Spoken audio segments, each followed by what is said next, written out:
Hey everyone, this is Summon. Hope you all are doing well. Today I wanted to show you guys how I finished my 4-year long degree in 2.5 years with a minor and a certificate program. And my GPA is currently 3.85.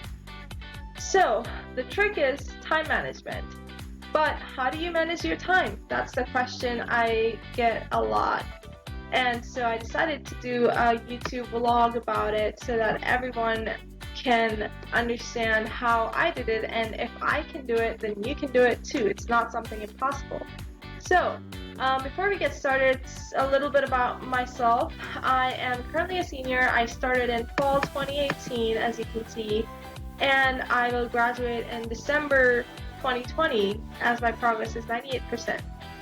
And I am doing an electrical engineering bachelor's degree with a minor in astronomy or astrophysics, and a concentration in systems and controls, which is mostly related to robotics, AI, machine learning, and stuff.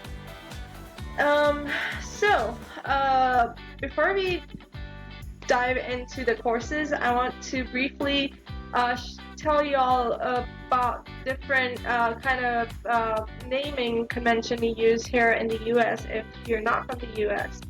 So we have 4 years of college after high school, which is freshman, sophomore, junior, senior, and then we have something called credit hours, which you can see here, 3 to 4. They're basically like units, so each course or subject has 3 credit hours. And for engineering degree, electrical engineering, you need 126 credit hours, as you can see right here. But if you're doing a minor, your credit hours increase, and so does your graduation time. And for the minor I was doing, 20 credit hours were required for astronomy. So, yeah. And then we have something called prereqs, which is like a prereq course to something that you're going to take in the future. So, for example, for senior design, engineering design, the prereq is electronic circuits, means you cannot take design before electronic circuits. You have to take the circuits before you take senior design. So that's prereqs. And then we have something called AP courses, which is very common in the US, which is called advanced placement. So that saves you a lot of money. I literally saved $4,000 just by doing 4 or 5 courses during high school, and I used them towards my bachelor's degree. So if you pass the test, those count towards your college degree. And this is my unofficial transcript, and this is DegreeWorks. DegreeWorks is just a tool to track your progress and see how you're doing on your current degree plan. So a little bit about engineering courses. Before engineering courses, we have these some kind of core curriculum courses that every student, regardless of their major, has to take. So that's why they say you have 1 year to select your major. But guess what? If you want to graduate in 2.5 years or less than 4 years, you have to know what you want to do so that you don't waste time thinking about what you want to do. So this is the required, not required, but the recommended degree plan that for electrical engineering. But I would recommend not to follow this recommended degree plan because, as you can see, this one is for you to graduate in 4 years. And if you want to graduate in less than 4 years, you got to make your own degree plan and follow that. So that's what I did. And these are some of the courses you can track and create your schedule and see how they fit. So this is something specific to UTSA, so I wouldn't be talking about that much. And so back to the courses. Some of the engineering courses I would like to talk about today are the basic ones, the ones that I think you should take in order to graduate on time. As you can see in my transcript here, I took, where is it? The Cal 2.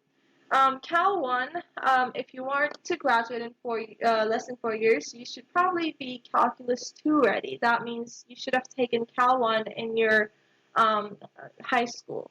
But if not, you can still graduate in less than 4 years. Don't worry. So, but for me, I have taken Cal 1, so I started straight off from Cal 2. So this is something all professors recommend. Be math ready. Engineering is all about math and computer and physics, but if you're getting into engineering, you need to get your maths out of the way so that you get to that bottom line where you're doing all design and some deep shit. So, that's why I try to take all the math courses out of the way. I took Cal 1 in fall semester, and so I was ready for Cal 2 the next semester. Or, sorry, I took Cal 1 in the spring of 2018 during my high school, and so I was able to take Cal 2 in my fall of 2018. The next course you're supposed to take is Engineering Analysis 1, and after that, Engineering Analysis 2. So, here's another thing. You gotta take summer courses. That means you gotta sacrifice your summer holidays. Yeah, that's the hard part about graduating in less than 4 years. But great things come out of it. If you want to graduate in less than 4 years, you gotta sacrifice something. So that's what I sacrificed, and summer was not fun at all. I got 3 Bs. Oh yeah. 3 Bs, and because I took kind of hard courses like chemistry and then politics. I know that might not be hard for you, but they were for me. But I just try to get them out of the way because in summer it's only 2 months, and which I kind of regret right now. But because of my GPA, it would have been better if I hadn't those 3 freaking Bs. But it's okay. Things happen. We all make mistakes, and we all learn from them, and we all grow from them. So yeah, um, and then in fall 2019, I was ready for engineering analysis too. So you see how the math is flowing kind of in a steady state. That's what you want. Your maths to be like linear.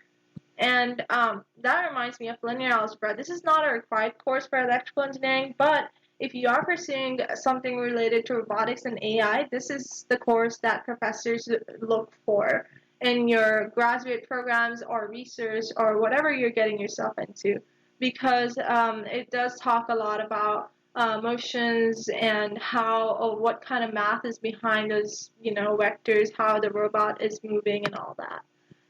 And then I did start with philosophy minor, but then I realized I love stars and I want to do an astronomy minor.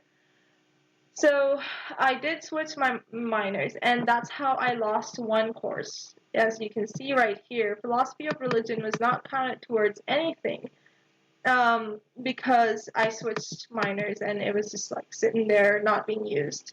But this one it's not. This is something that is also not used, but it is helping a lot in my engineering degree. So if there is a course that you forgot to take, or for whatever reason you didn't take, and or even if you just want to take it, I think it's worth it. Even if it's like $500 or something, it is worth it. And then, let's see, back to my.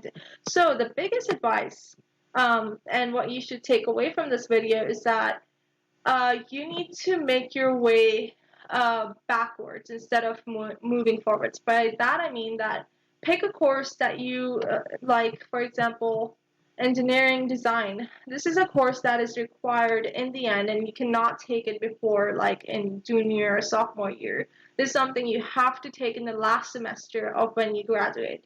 So I couldn't wait to take it in the fourth semester because I wanted to graduate early. So I tried to push this course a little backwards, like in third or even fourth semester. And I did. I pushed it backwards. How? By taking the prereqs to this course earlier on. So the prereqs to this course were Design 1, which I wanted to do push backwards. For example, in semester 6.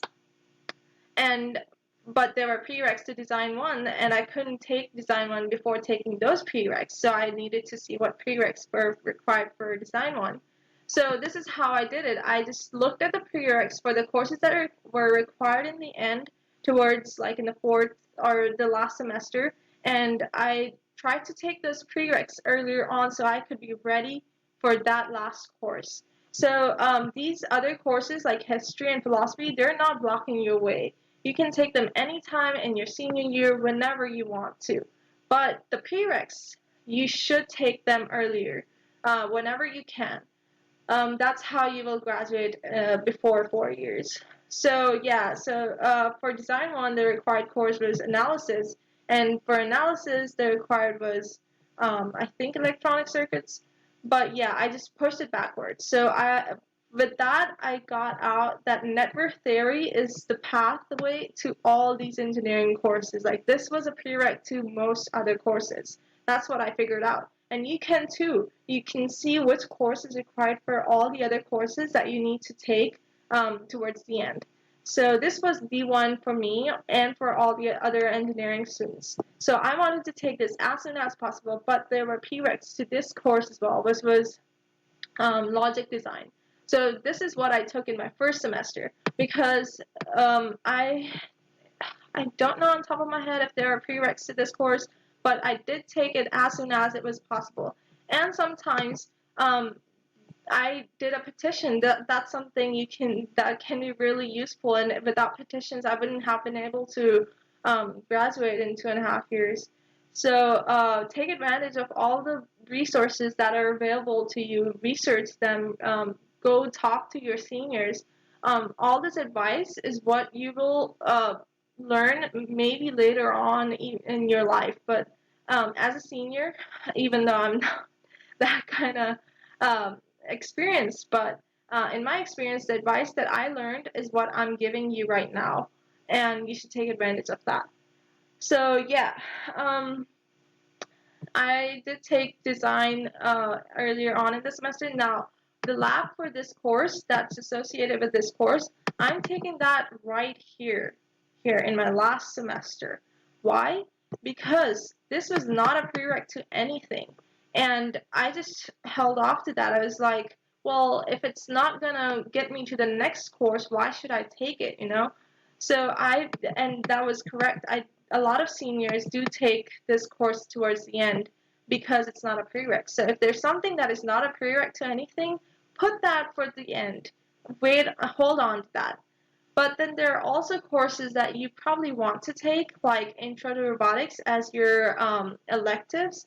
For that, you also need to be aware of the prereqs for them, and you should also try to manage those electives beforehand, because a lot of people think, oh, they're just electives, I'll just take them towards the end, you know, they're for junior and senior year. No, there are prereqs to that. For example, for quantum computing, I wasn't able to take that course because I did not take any prereqs for that, and so was for micro too. I did not track the prereqs, and so I was not able to take those as my elective courses. So keep track of that as well. Just a reminder.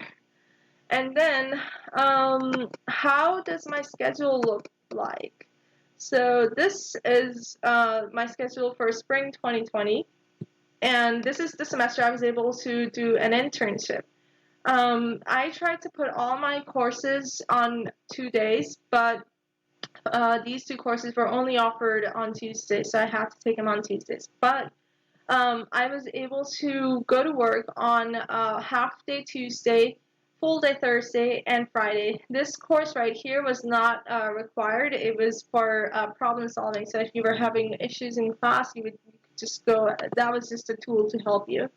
So yeah, I did work part time in all this time that's free, and I did study during the weekends mostly. So that's how I managed my schedule. You need to not only keep track of the prereqs, but also see how they fit in your schedule. Another reason why I didn't take logic design lab was because it never fit in my schedule. It was always like somewhere here or just really off. And even this semester it was, but it's the last semester I had to take it. I did petition not to take it, I said I can take an independent study instead of it to see, even if it didn't get approved, I'm confident and I'm like satisfied that at least I applied for it.